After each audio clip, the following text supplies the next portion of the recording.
సమ్రాజ్ హాస్పిటల్లో ఉంటే జై సరాజ టీవీ వాళ్లకు నా ధన్యవాదాలు, ఆ సార్లకు ధన్యవాదాలు. మరి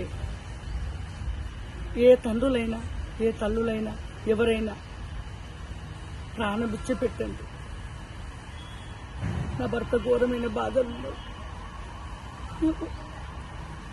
తగరాని కష్టంలో ఉన్నాం.